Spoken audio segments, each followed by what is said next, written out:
Graça e paz a todos. Aqui estamos nós mais uma vez reunidos no nome santo do Senhor para meditarmos na sua palavra, para buscarmos a divina orientação para as nossas vidas. Temos moldados pelas suas santas instruções e hoje, dando continuidade à nossa série de mensagens que estamos lendo junto da carta de Tiago, nós vamos dar sequência pedindo desde já a bênção de Deus para nos conduzir. E também quero convidar você para reservar esse tempo especial para oração, para meditação. Tire agora tudo aquilo que estiver te distraindo, concentre-se nesse momento especial, leia a palavra juntamente conosco. Se possível, reúna a sua família para fazerem um culto doméstico, para adorarem a Deus. E mesmo que distantes, possamos nos fortalecer a nossa viva comunhão, possamos fortalecer o nosso laço fraterno que temos em Cristo Jesus e a qual nós pretendemos glorificar e honrar nessa noite através da ministração da palavra.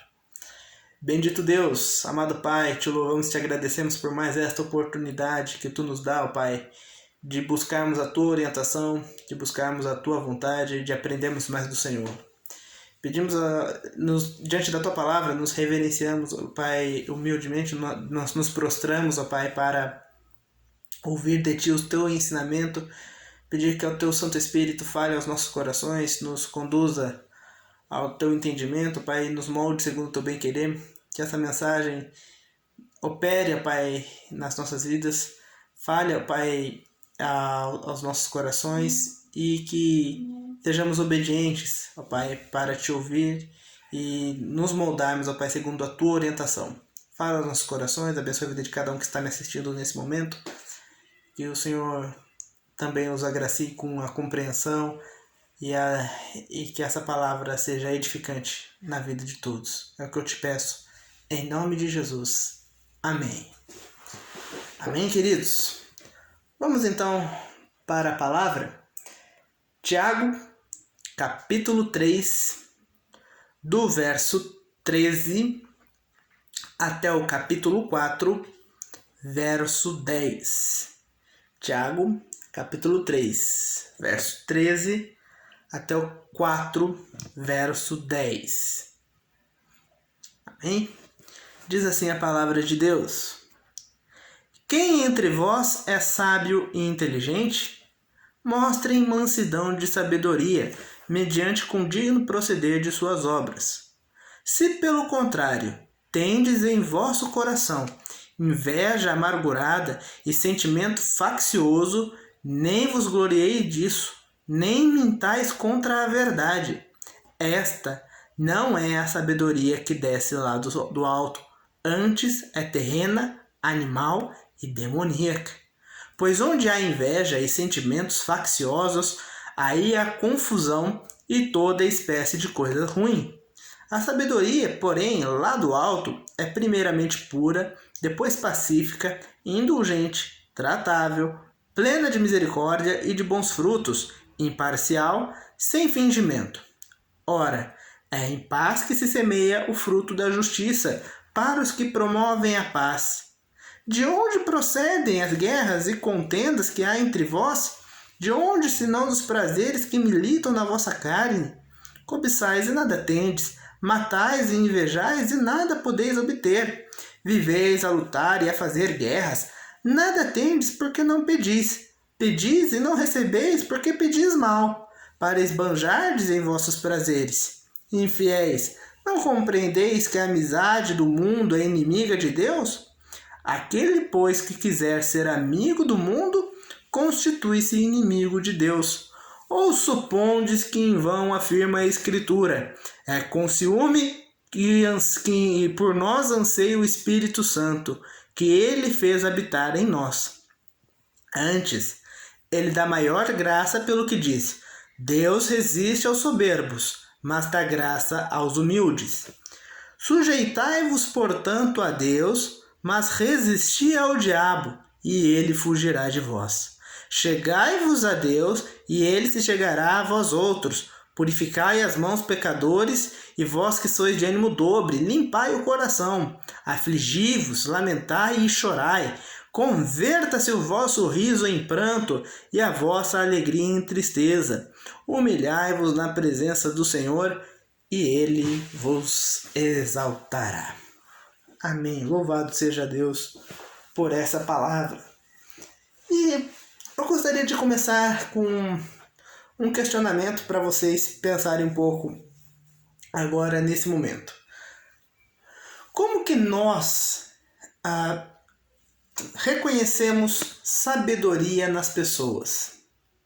Como que nós nos balizamos para identificar alguém que seja uma referência na questão de sabedoria, que tenha realmente um critério, uma mente boa para a tomada de decisões, aquela pessoa apta para dar um bom conselho, para às vezes pedir uma opinião numa ocasião oportuna? O que geralmente, isso estou falando, sempre falo de uma maneira bem especial assim, para a área que você conseguir imaginar.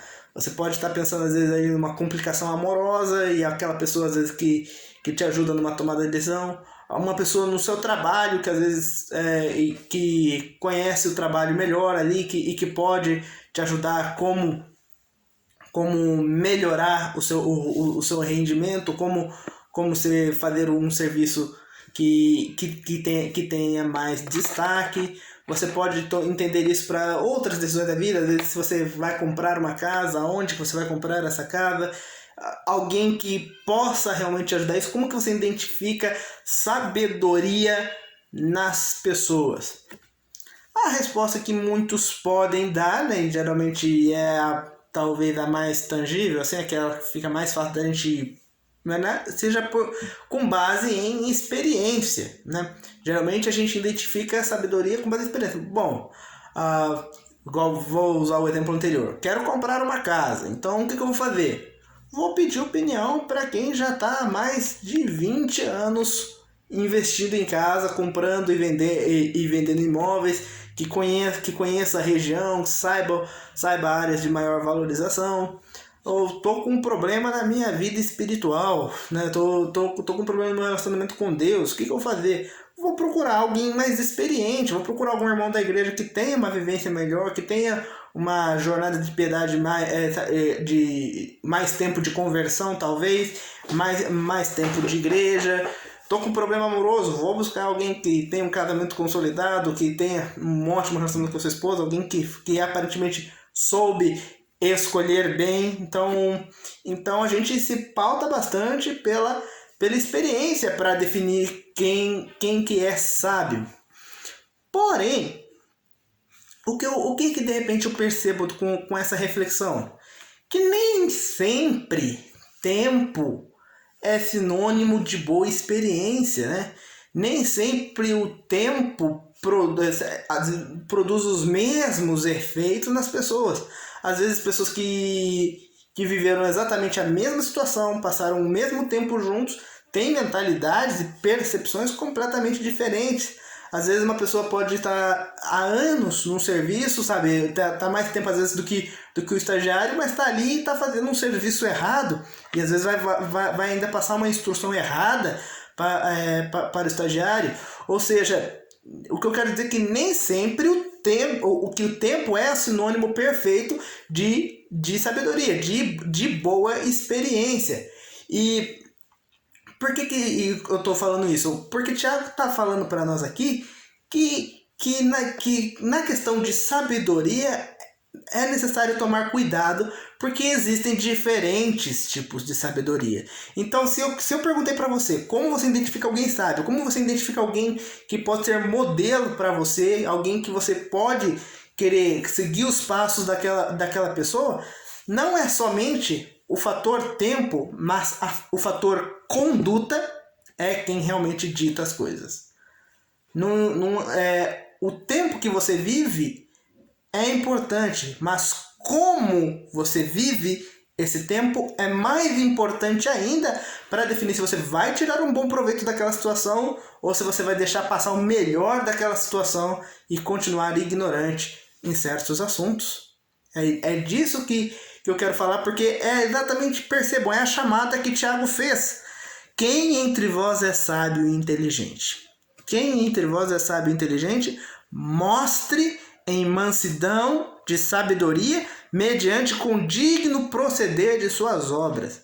Alguém se considera sábio? Alguém aqui julga ter inteligência para as circunstâncias? Não fale, mostre, prove. Que a sua vida, que a sua conduta diga isso, mas que você não reclame. Sou sábio, pode confiar em mim, manda para mim. Eu sou apto para aconselhar. Vem cá que eu vou mostrar o caminho para você. Não, mas mostre na sua vida, mostre em mansidão um bom caminho, mostre que realmente você está no direcionamento apropriado. Provavelmente isso aqui ainda é uma continuação daquilo que ele iniciou no capítulo 3, que ele começou agora, ele afunilou momentaneamente o seu público para aqueles que queriam ser mestres, né? Para aqueles que desejavam ter o ofício de ensinar, a ter a responsabilidade de outras vidas sobre sua custódia, pessoas vulneráveis para ensinar, mostrar o caminho, alunos a serem moldados, né, com caráter aprovado e tudo mais. E Tiago mostrou claramente que esse é um anseio perigoso e deve ser medido com calma, porque aquilo que se fala, aquilo que é ensinado, vai ser cobrado sim. E o que fica implícito quando o Tiago tanto fala sobre a língua, sobre o perigo daquilo que nós falamos, tá implícito o quanto que na verdade nem sempre aquilo que você vai passar, nem sempre aquilo que você vai ensinar é algo bom.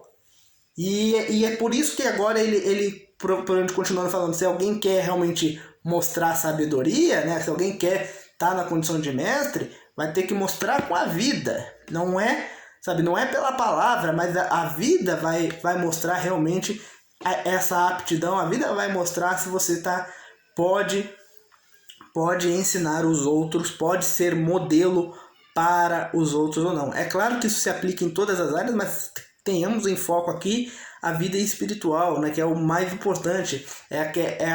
A área da nossa vida que nós precisamos alimentar e nutrir com força, como que nós nos relacionamos com Deus. Porque quando nós entendemos como nos relacionar com Deus, né, e se nós temos um bom parâmetro para isso, se nós temos bons exemplos para seguir nessa área, isso influi positivamente todas as áreas da nossa vida.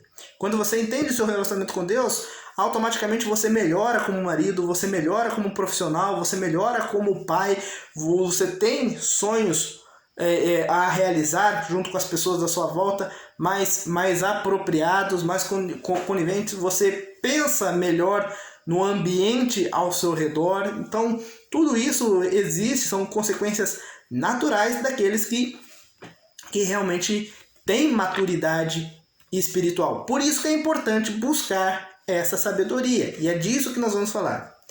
Primeira coisa que nós precisamos falar, então, sobre a busca por sabedoria. Primeiro dela é que, eu acho que até já antecipei um pouco isso, né? Mas é que existem dois tipos de sabedoria.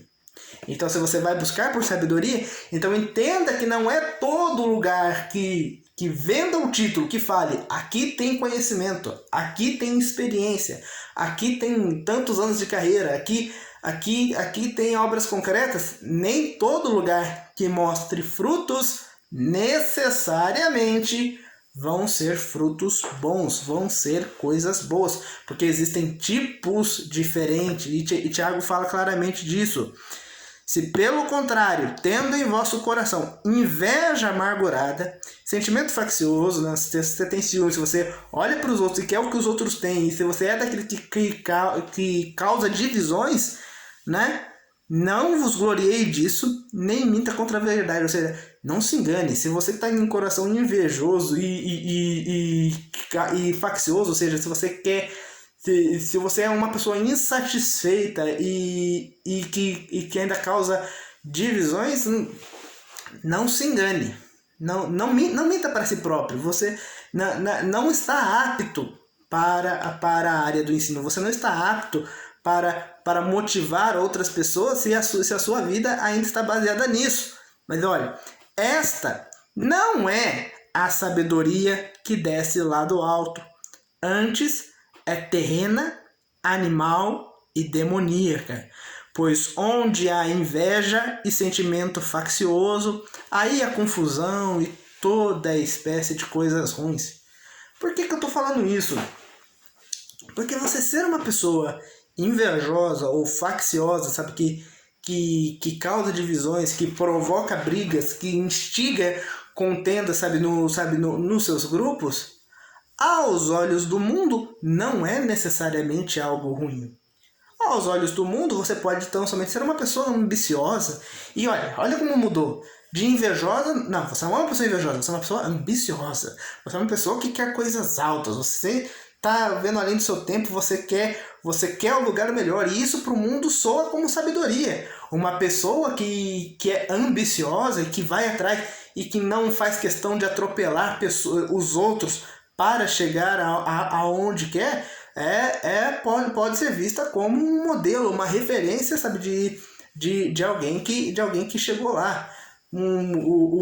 Que a gente, só um exemplo simples ali no filme do Leonardo DiCaprio, O Lobo de Wall Street, por exemplo, mostra um cara um homem que atingiu um patamar de vida invejável, milionário, que poderia ter absolutamente tudo o que quis, mas como que ele chegou lá? Enganando pessoas, deixando de lado a moral completamente, sempre que aproveitando as oportunidades, mesmo que isso prejudicasse outras pessoas.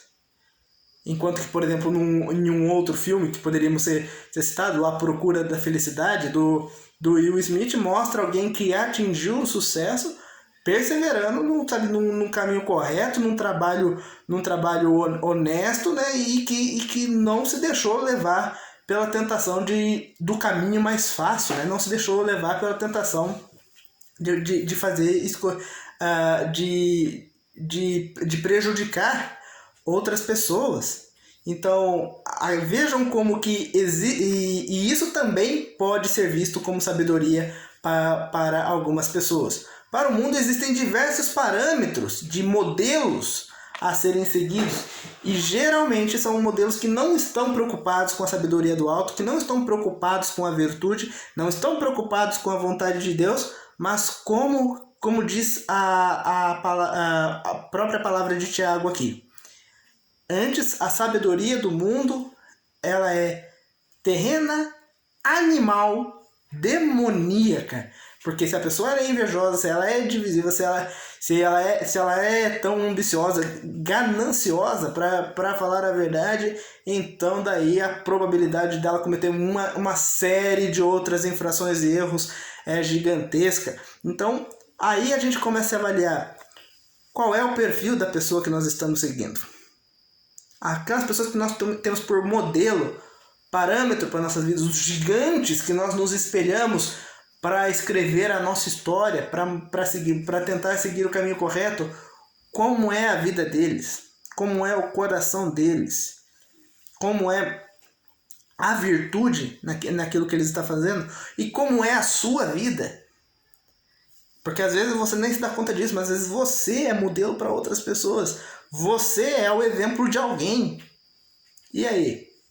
E como é que é o seu proceder? Como é que está o seu coração?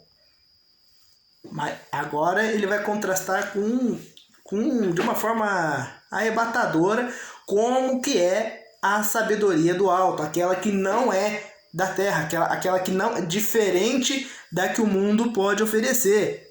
A sabedoria, porém, lá do alto, é primeiramente pura, depois pacífica, indulgente, tratável, plena de misericórdia e de bons frutos, imparcial, sem fingimento.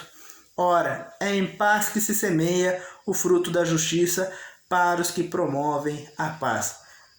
Viram como a conduta, o pensamento de alguém que é sábio aos olhos de Deus, alguém que é sábio de acordo com a vontade de Deus, é exatamente o oposto de alguém que pode ser sábio aos olhos do mundo? Quando penso nessa comparação, também me lembro da passagem de Coríntios, em que vemos claramente que a sabedoria do mundo, a sabedoria de Deus para o mundo parece loucura. E assim como a sabedoria do mundo, para Deus é loucura, porque são linhas de pensamento completamente opostas. Mas aí temos um ponto, e aí a gente pode falar, é só uma questão de opinião, né, Pedro? A gente tem que respeitar as outras opiniões. A gente tem que conviver com as divergências. A gente não pode querer também agir como se o nosso pensamento fosse supremacista, como se o nosso pensamento fosse superior aos outros. Até aí tudo bem, é verdade. Nós temos que conviver com diferentes opiniões. Mas uma coisa é certa, o destino que cada caminho leva. Para onde leva a sabedoria terrena, animal e demoníaca, e para onde leva a sabedoria do alto? Tiago, ele continua isso, ele ainda está falando sobre isso no capítulo 4. Ele basicamente vai dar o que acontece com a sabedoria terrena e o que acontece com a sabedoria celestial. Qual é? E daí eu quero falar sobre a principal característica de cada uma. Sobre a sabedoria terrena, começa o capítulo 4. De onde procedem guerras e contendas cá entre vós? Opa, tá vendo como ele já está contrastando aqui? Porque ele está falando que a sabedoria do alto, ele terminou o capítulo 3 falando que a sabedoria do alto ela é caracterizada por ser pacífica. Ela é caracterizada por buscar a paz. Lembrem-se, ser uma pessoa pacífica não quer dizer ser pacifista, ou seja, ser aquela pessoa que pode sempre, nunca vai reagir. Não é também assim. Lembrem-se que o próprio Cristo também já precisou agir com um tom um pouco mais agressivo quando viu os mercadores ali fazendo comércio no templo onde deveria ter um local de adoração. Lembra-se o que Jesus fez? Jesus derrubou todas as bancadas, Jesus preparou um azorrague de cordas, Jesus realmente expulsou aqueles homens de uma maneira bem enérgica. E aí? E Jesus não é o símbolo da paz? É claro que é, mas até mesmo ele está nos ensinando que nem sempre a passividade vai ser a resposta para tudo. E nem por isso você deixa de ser uma pessoa pacífica. Mas isso fica para um outro dia, fica para uma outra mensagem. Mas o que eu quero dizer aqui é o seguinte: a característica de alguém sábio aos olhos de Deus é a paz. E aí então eu contrato. Veja bem, a guerra, de onde que ela vem? Por que as pessoas entram em conflito? Por que nação se joga contra nação? Por que tantas vidas são levadas para a morte sem nem pestanejar? Por defesa de interesses.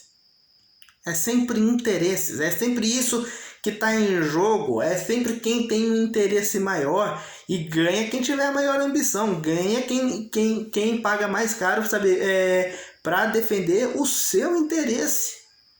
E veja, de onde se não dos prazeres que militam na sua carne? Ou seja, é o interesse, é o desejo, é o que flui no coração das pessoas. As pessoas brigam e se conflitam porque os seus desejos entram em choque.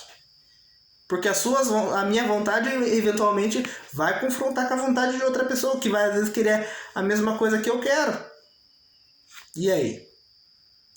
E o que acontece? Cobiçais e nada tendes, matais e invejais e nada podeis obter, viveis a lutar, a fazer guerras, nada tendes porque não pedis.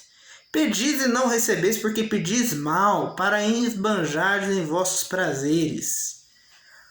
O que eu quero já dizer aqui sobre isso? Isso aqui, o Tiago está falando sobre o que acontece com a sabedoria terrena. E vemos claramente que a sabedoria terrena ela é egocêntrica. A sabedoria terrena ela é caracterizada por defender, por buscar, por dar a vida pelo prazer, por aquilo que você quer, por aquilo que você deseja. Daí vem a inveja, porque se você quer o que é do outro, você vai atrás, não tem problema. Daí vem a facção, porque em prol do seu interesse, você causa divisões, você causa brigas e não está nem aí com isso. E daí, então, os outros males começam a aparecer. Tiago já falou um pouco sobre isso, quando falou sobre a origem do pecado. A origem do pecado está na cobiça. E como pode ser boa uma sabedoria que se pauta pela cobiça, que se pauta por aquilo que está no coração, que se pauta pela inveja, que se pauta pela divisão? Como que isso pode ser diferente se não ter destruição? E às vezes ainda uma pessoa com esse pensamento ainda acredita que Deus existe para servir o seu desejo, para servir o seu interesse. E as orações são egoístas, as orações são decretivas, são determinantes. Você quer impor a sua vontade para Deus como se você fosse Deus e Deus fosse um servo ao seu dispor. Não é verdade? Não é uma inversão completa, total de valores? Quando a gente pensa dessa forma. E é por isso que as orações não são atendidas. Imagine que orações que visam tão somente a glória humana, que visam tão somente expor o meu interesse, aquilo que eu quero, imagine que Deus vai realizar tais coisas. Por isso que vocês pedem e não recebem porque vocês pedem mal. Então como que seria a forma de pedir correto? Quando você busca Deus de forma correta, a sua vontade se molda de acordo com a vontade de Deus. E o seu interesse se torna o mesmo interesse de Deus. Porque ele continua dizendo: infiéis, não compreendem que a amizade do mundo é inimiga de Deus?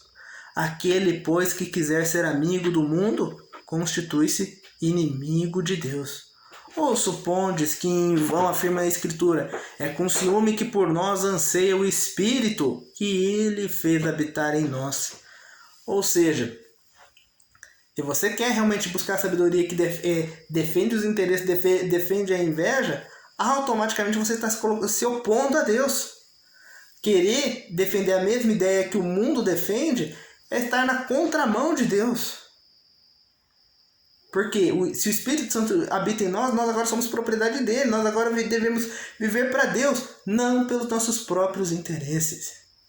Uma frase que eu vi num estudo dessa semana que eu achei muito interessante, está lá também na Declaração de Cambridge, que fala o seguinte, que no mundo moderno as pessoas estão mais preocupadas em se sentirem bem do que serem bons.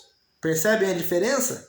As pessoas acreditam que a fé existe, que a religião existe para promover o bem-estar próprio. E como que geralmente se busca isso? Satisfazendo o desejo. Você se sente bem quando você satisfaz os desejos, mas não é isso. A fé não existe para fazer com que você se sinta bem, mas para te tornar alguém bom. Para mudar você, para mudar o seu interesse, para você ser bom e não apenas se sentir bem. E isso é uma escala muito, muito superior. E novamente a gente começa a se questionar qual é o padrão de vida que você está seguindo, quais são as máximas que têm sido guias para você, que tipo de conduta você tem demonstrado. E aí continua. Agora vamos falar da sabedoria celestial. Antes, ele dá maior graça pelo que diz: Deus resiste aos soberbos. Por isso que eu falei que a sabedoria do mundo ela é egocêntrica, né? Mas dá graça aos humildes. A sabedoria celestial é humilde. Sujeitai-vos, portanto, a Deus, mas resisti ao diabo, e ele fugirá de vós. Chegai-vos a Deus, e ele se chegará a vós outros. Purificai as mãos, pecadores, e vós que sois de ânimo dobre, limpai o coração. Afligi-vos, lamentai e chorai. Converta o vosso riso em pranto e a vossa alegria em tristeza. Humilhai-vos na presença do Senhor, e ele vos exaltará. Que maravilhoso esse texto. Este é o caminho da sabedoria celestial. O caminho da humildade, o caminho da humilhação. Pera aí, Pedro, você falou certo? Sim, eu falei certo.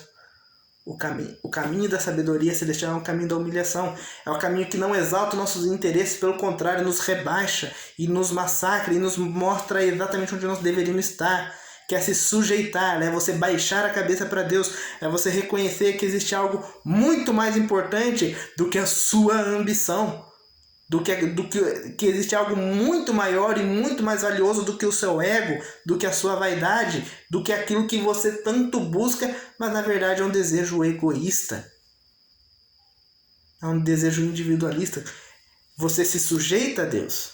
Isso é ser humilde, é você reconhecer a sua posição perante Deus, reconhecer a sua inferioridade diante da sua majestade. Você se submete a Deus, reconhece que Ele é superior e, como recompensa, o diabo se afasta. Quanto mais nós nos aproximamos de Deus, quanto mais nós nos humilhamos, mais o inimigo tem, menos influência o inimigo tem sobre nós, menos as suas tentações, as suas provocações dos nossos interesses, aquelas chamadas que atinam para o nosso coração, que fazem a gente sentir aquele ímpeto pelo pecado, por aquilo que é errado, por aquilo que é proibido e profano, menos isso tem impacto na mesma proporção em que mais nós nos achegamos a Deus. E aí está a sabedoria, aí se alcança a mansidão, aí você busca um viver virtuoso. Mas não é só isso. Tiago fala bastante de se humilhar, baixar a cabeça ali, para você mudar o seu coração. Arrependa-se, corrija o que tiver errado, veja aquilo que não tiver de conformidade com a vontade sagrada de Deus, não deve caber na nossa vida, não deve ter espaço no coração do cristão e deve ser lançado fora imediatamente. Deve ser buscado em arrependimento, deve ser buscado a contrição para aquilo, deve buscar no Espírito Santo o discernimento para não mais agir em pecado, para não mais blasfemar, para não mais transgredir o nome do nosso Senhor. Isso que é a verdadeira sabedoria. Em oposição ao mundo, que ganha aquele que for maior, ganha aquele que estiver na maior posição, aos olhos de Deus, melhor é aquele que mais se rebaixa, aquele que mais se humilha, aquele que mais reconhece que é inferior. Paulo também fala sobre isso, que olhem os outros sempre como superiores a você. Sirva aos outros e se coloque abaixo dos outros por amor. Humilhe-se perante os outros. E aí, mas existe um ponto. Humilhai-vos na presença do Senhor, e Ele vos exaltará. Aquele que se humilha não é aquele que é fraco. Aquele que se humilha não é o menos honrado. Aquele que sabe se humilhar, aquele que sabe ser humilde, aquele que sabe ser servo dos outros, esse sim é que é forte. Esse sim é que é honrado. Esse sim é que é sábio. E é aí que nós devemos nos balizar. A sabedoria de Deus é cultivada principalmente num coração humilde. Qual foi a maior característica de Jesus? A humildade. A maneira como ele, sempre sendo filho de Deus, se pôs para servir humanos pecadores com personalidades completamente difíceis de lidar. E ele ainda assim morreu por nós, para nos salvar. E é somente agindo dessa forma que nós verdadeiramente estaremos seguindo os seus passos, tendo um bom exemplo de alguém que, sem dúvidas, foi sábio e inteligente e é para nós o melhor professor. Amém? Bendito Deus, obrigado pela tua palavra, obrigado pelo teu ensino. Fale sempre aos nossos corações e nos direcione segundo o teu santo querer. Pedimos a ti, Pai, nos dê a tua sabedoria, nos mostre o teu caminho, não nos permita, Pai, o caminho da inveja facciosa, mas que possamos buscar a humildade, Pai, possamos buscar reverentemente em ti o caminho virtuoso, o caminho que leva realmente à verdadeira experiência, ao bom conhecimento, aquilo que nos dá a conduta certa, não somente pelo caminho que nós seguimos, mas também para aqueles que vão nos seguir, Pai.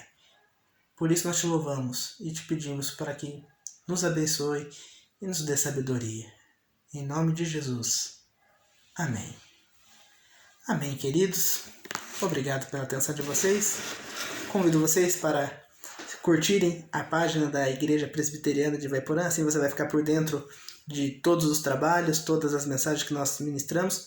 E não percam a transmissão da reunião de oração na próxima terça-feira, 8 horas da noite, tá bom? Obrigado pela atenção de vocês, uma boa semana, Deus os abençoe.